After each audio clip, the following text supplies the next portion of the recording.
আপনারা সবাই সঙ্গে ছিলেন, কাজে আমার নতুন করে বলতে হবে না। যা যা দৃশ্য, যা যা কথাগুলো বলা হয়েছে, এটা বর্ণনা যদি দিতে হয়, শব্দ যদি ব্যবহার করতে হয়, তাহলে বলতে হবে একটা বিভৎস দৃশ্য। এটা মানুষের মনুষ্যত্ববোধ বলে কোনো জিনিস যা আছে, সেটার থেকে বহু গভীরে নিয়ে গেছে। এটা নিশ্চিন্ন করার জন্য মনুষ্যত্ব অর্জন করে না, নৃশংস প্রতিটি জিনিস যে হয়েছে এখানে। যতটাই শুনি অবিশ্বাস্য মনে হয়, এটি কি আমাদেরই জগৎ, এটি কি আমাদেরই সমাজ, আমরা এটা করলাম। এবং যারা নিগৃহীত হয়েছে, যারা এটা শিকার হয়েছে, তারাও আমাদের সঙ্গে আছে। তাদের মুখের থেকে শুনলাম কীভাবে হয়েছে, কোনো ব্যাখ্যা নেই। এটা ব্যাখ্যা থাকলে কিছু একটা হলে মানুষ বোঝে যে এটার কারণ ছিল। এটা বিনা কারণে রাস্তা থেকে উঠিয়ে আনানো, বিনা দোষে কতগুলো সাক্ষী সাবুত হাজির করে সেই এক্সপ্লোসিভ কতগুলো গাড়ির মধ্যে ঢুকিয়ে দিয়ে তারা বলছে তুমি সন্ত্রাসী, জঙ্গি, এগুলো বলে বলে তাকে নিয়ে আসা হয়েছে। এবং এইরকম ইন্টারোগেশন সেল, এরকম টর্চার সেল, এরকম টর্চার সেল সারা বাংলাদেশ জুড়ে আছে। সেটাও শুনলাম আজকে। আমার ধারণা ছিল যে এটা বোধহয় এখানে আয়নাগর বলতেছি কয়েকটা আছে, এখন শুনতেছি আয়নাগরের বিভিন্ন ভার্সন সারা দেশ জুড়ে আছে। কেউ বলতে 700, কেউ বলে 800। যে সংখ্যাও নিরূপণ করা যায়নি পর্যন্ত, কতটা আছে, কতটা জানা আছে, কতটা অজানা রয়ে গেছে সেই জিনিসগুলো। আমরা এমনি শুনি আইএমএ জাহেলিয়াত বলে একটা কথা আছে। এই গত সরকার এই আইএমএ জাহেলিয়াতকে প্রতিষ্ঠিত করে গেছে সর্বক্ষেত্রে। এটা তার একটা নমুনা। আর আমি কমিশনকে ধন্যবাদ জানাচ্ছি, তারা বহু কষ্ট করেছে। অন্যান্য কমিশন তো তারা করেছে, অন্তত তারা নিজেদের ঘরে বসে করতে পেরেছে। এদেরকে গুম কমিশনের যেটা, তারা কোদালা এগুলো আবিষ্কার করার জন্য আসতে হয়েছে, তাদেরকে বের করার জন্য। কিসের মধ্যে গিয়েছিল, কারা কী করেছে, এখনও ধ্বংসাবশেষ আমরা দেখতেছি। কাজে আমরা দেশের যে চূড়ান্ত অবনতি, চূড়ান্ত রূপ দেখলাম সর্বক্ষেত্রে, এটা তার একটা প্রতিচ্ছবি। কাজে গুম কমিশন যেটা আমাদের সামনে নিয়ে আসলো, সেটা হলো যে কী পরিমাণে একটা দেশকে সর্বদিকে ধ্বংস করা যায়, এমনকি মানুষের একেবারে সামান্যতম যে মানবিক অধিকার, সেটুকু থেকে বঞ্চিত করে রেখে দেওয়া হয়েছে। আজকে এটা জাতির জন্য একটা বড় চূড়ান্ত রকমের একটা ডকুমেন্ট হবে। আপনাদের সাক্ষী রেখে, আপনাদেরকে নিয়ে এসে আমরা শরিক হলাম এটাতে। যারা এই ভুক্তভোগী তাদের সঙ্গে কথা বললাম, কয়েকজনের সঙ্গে। ভুক্তভোগীদের সংখ্যা আমার জানার মতো 1700 প্লাস, 1750 প্লাস এরকম যারা ভুক্তভোগী। অজানা কত, এটা তো আমরা আর জানি না। কেউ বলে যে এটা 3000-এরও বেশি হবে। কাজে সেটাও আমরা ধরে নিলাম যে একটা সীমারেখা দরকার, যেটা আমরা অজানা, সেটা কেউ প্রমাণ দিতে পারিনি। এই যে উদাও হয়ে গেছে, মানুষ নিশ্চিন্ন হয়ে গেছে, কেউ বলতে পারছে না সে কোথায়। তার মেয়ে আপনাদের সামনেই ছিল আজকে, যে বলছে আমার মাকে কোথায় নিয়ে যাওয়া হয়েছে। আজ 9 বছর ধরে আমরা আর খোঁজ পাইনি। সে নিজেও ছিল 11 বছর বয়সে ছিল, মায়ের সঙ্গে ছিল, তাকে রেখে মাকে নিয়ে চলে গেছে। এই হলো সামান্য একটা দৃশ্য। এই দৃশ্য বড় করুণ দৃশ্য। এবং এটার কঠিনতম যে লেসনটা হলো, যারা করেছে তারা আমাদেরই সন্তান, আমাদেরই ভাই, আমাদেরই ঘনিষ্ঠ আত্মীয়, তারাই করেছে।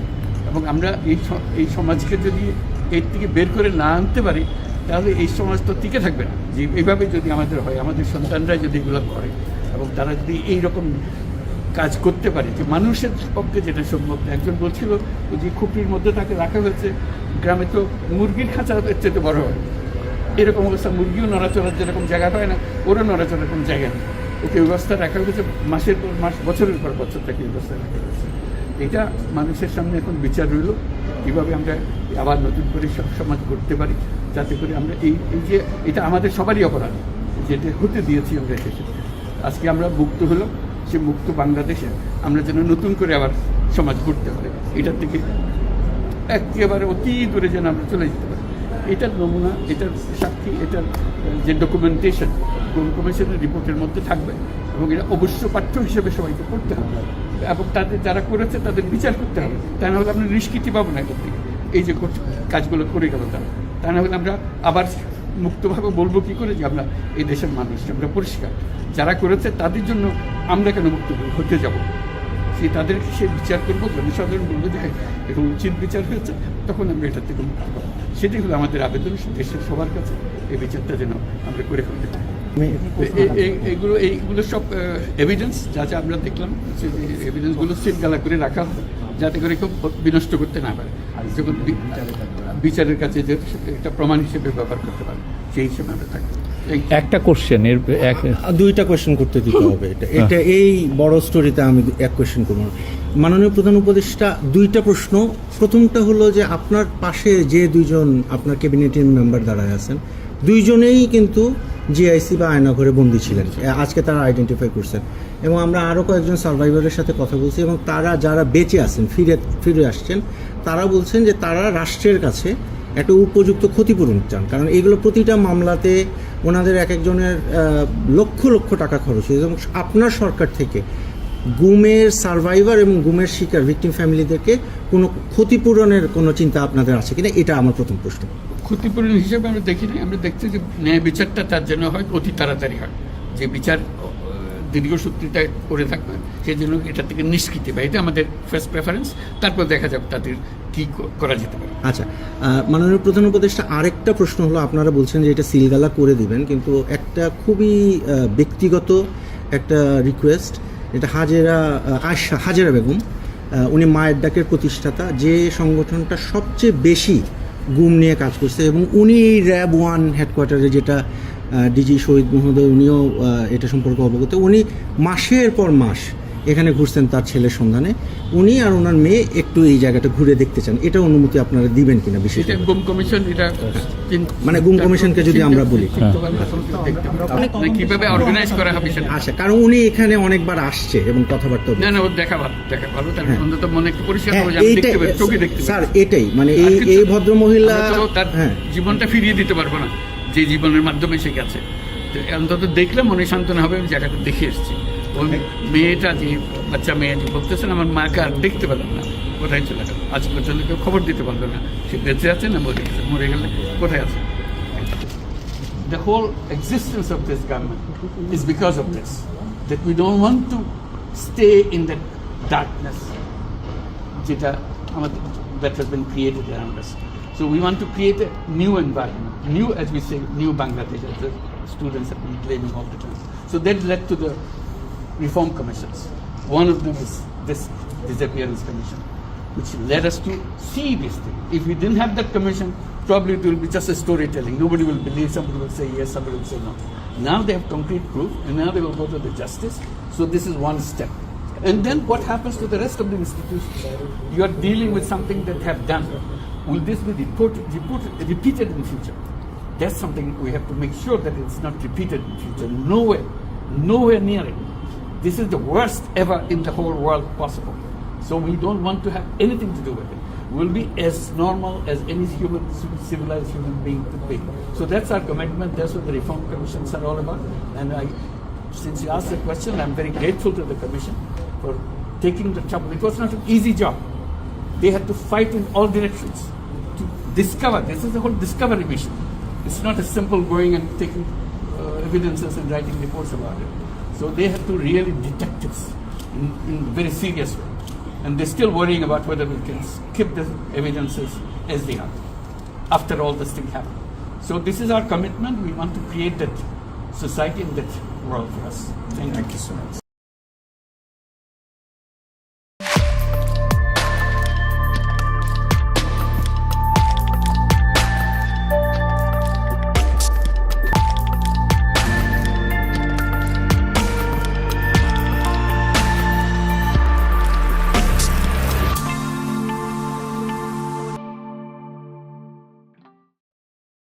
একুশের বইমেলায় গ্যাঞ্জাম হয়েছে, তসলিমা স্নেহের বই না, এরকম গ্যাঞ্জাম ইচ্ছা করে তৈরি করা হয়েছে, আরও তৈরি করা হবে। কেন করা হবে? এই আলাপে যাওয়ার আগে এই ভিডিওটা দেখেন, এডিটর সাহেব দেখা দিবেন কিভাবে প্রকাশক নিজেই উগ্রভাবে প্রতিবাদকারীদের আঘাত করতেছে, দেখেন।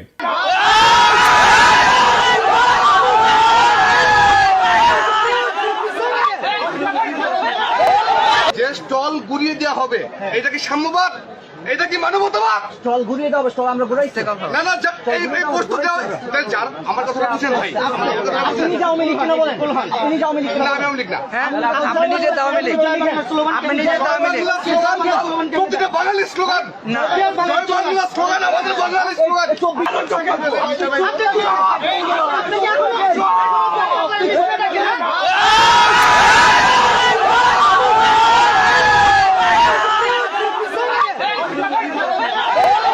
এই ভিডিওটা ভাইরাল হওয়া দরকার ছিল, কিন্তু হয় নাই।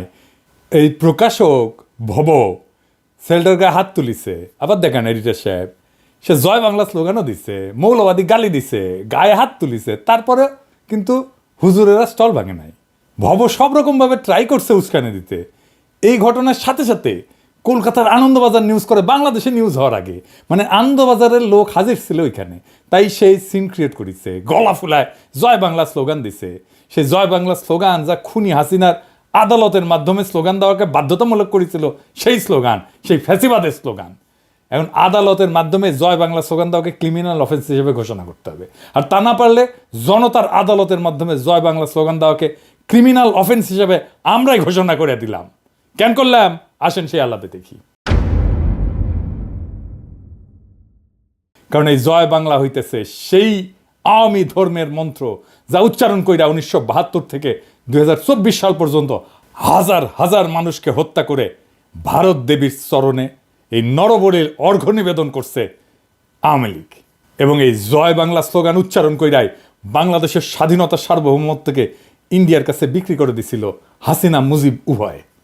জয় বাংলা স্লোগান ফ্যাসিস্টের স্লোগান, এটা ফ্যাসিবাদের স্লোগান। কেউ যদি এখন জার্মানিতে প্রকাশ্যে নাৎসি পার্টির স্লোগান হেল হিটলার কয় বা জয় হিটলার কয়, তাহলে ইউরোপীয় এই আলোকিত এনলাইটেন্ড সেকুলার লিবারেল প্রগতিশীল আইন কি তারে কোলে তুলে নাচবে?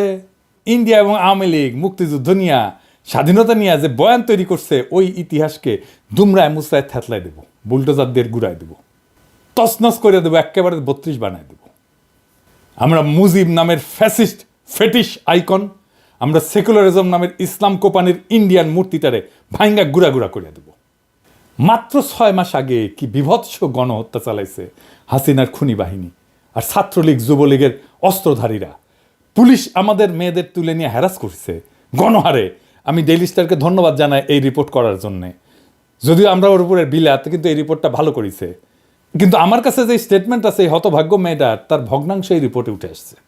আমি আশা করবো ডেইলি স্টার রাগঢাক না কইরা পুরা ঘটনা দুনিয়ার সামনে তুলে ধরবে।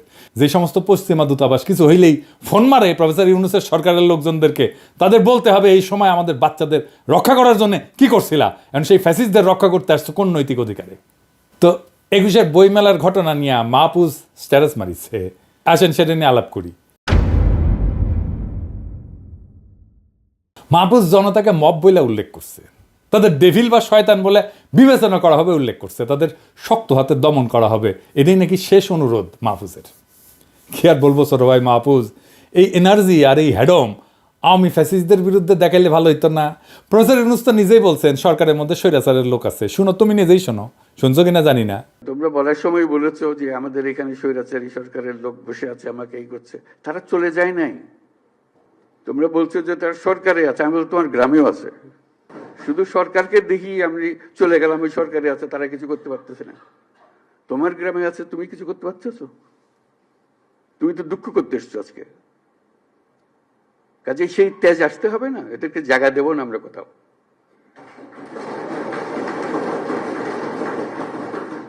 আমাকে তার ভয়ে আমার গ্রামে পথ চলতে হবে, এই বাংলাদেশ করলাম আমরা?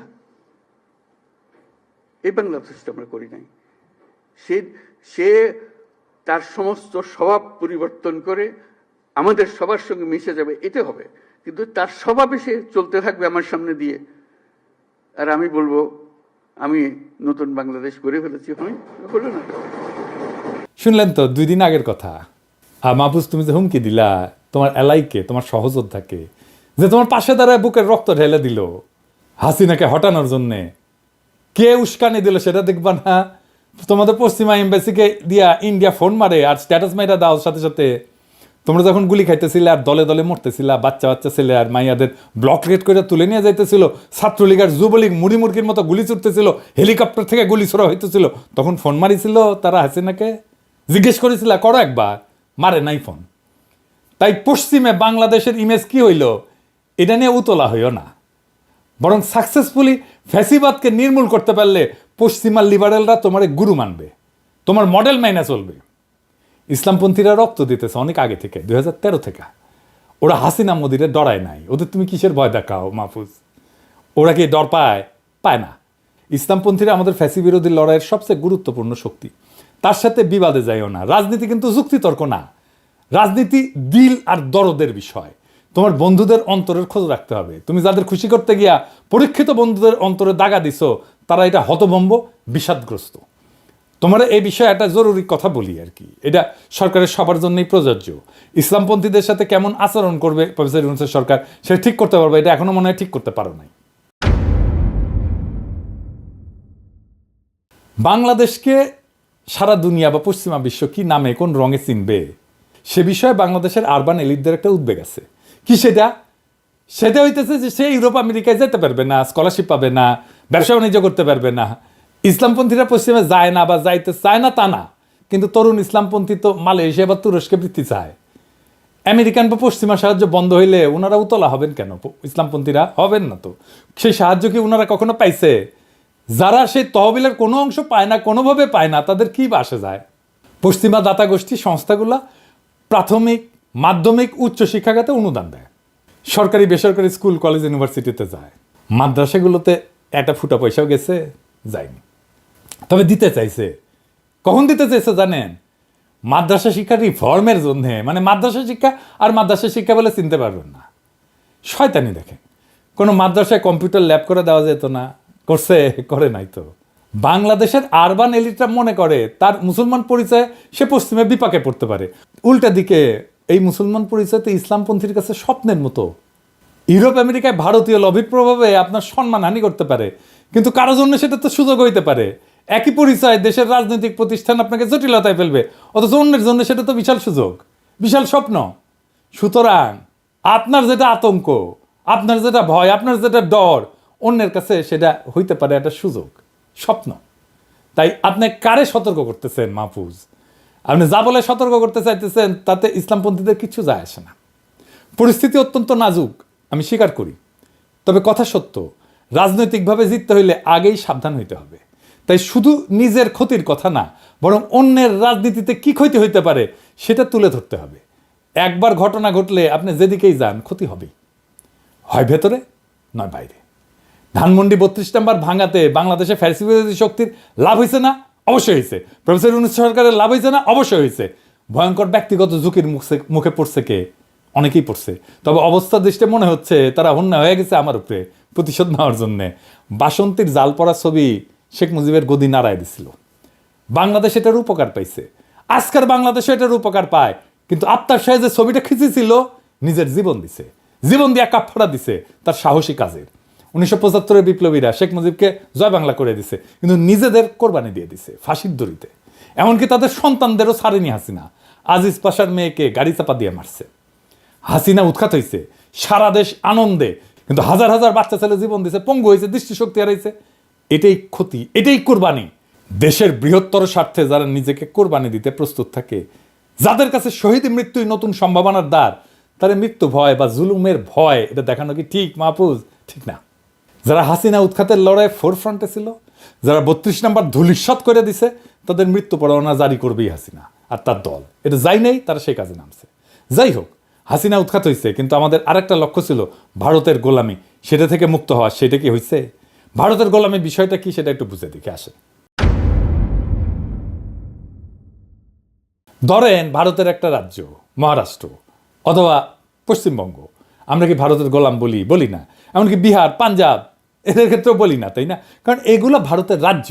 তেমনি আমরা টেক্সাসকে যুক্তরাষ্ট্রে গোলাম বলি না। বরং কানাডা বা ব্রিটেন যখন আমেরিকার পররাষ্ট্রনীতির ছায়ায় চলে, তখন লোকে তাদেরকে তাবেদার বলে, আমেরিকার তাবেদার, যদিও গোলাম শব্দটা ব্যবহার করে না। কিন্তু শেখ মুজিব বা শেখ হাসিনার ক্ষেত্রে ভারতের গোলামি কথাটা যখন আসে, তখন তাদের বাংলাদেশকে ভারতের আরেকটা রাজ্যে পরিণত করতে চাওয়া না, বরং বাংলাদেশকে একটা স্বাধীন রাষ্ট্র ধরে নিয়ে আয় ক্ষমতায় থাকার বিনিময়ে ভারতের প্রতি তাদের আনুগত্য দেখানোর প্রসঙ্গে গোলামি কথাটা বলা হয়। কেন তাদেরকে গোলামি করতে হয়? কারণ তারা বাংলাদেশে জনপ্রিয় না, তারা সবসময় ষড়যন্ত্র করে ক্ষমতায় আসছে। তাই তাদের ক্ষমতায় থাকাটা নির্ভর করে সে কতটুকু গোলামি করতে পারছে।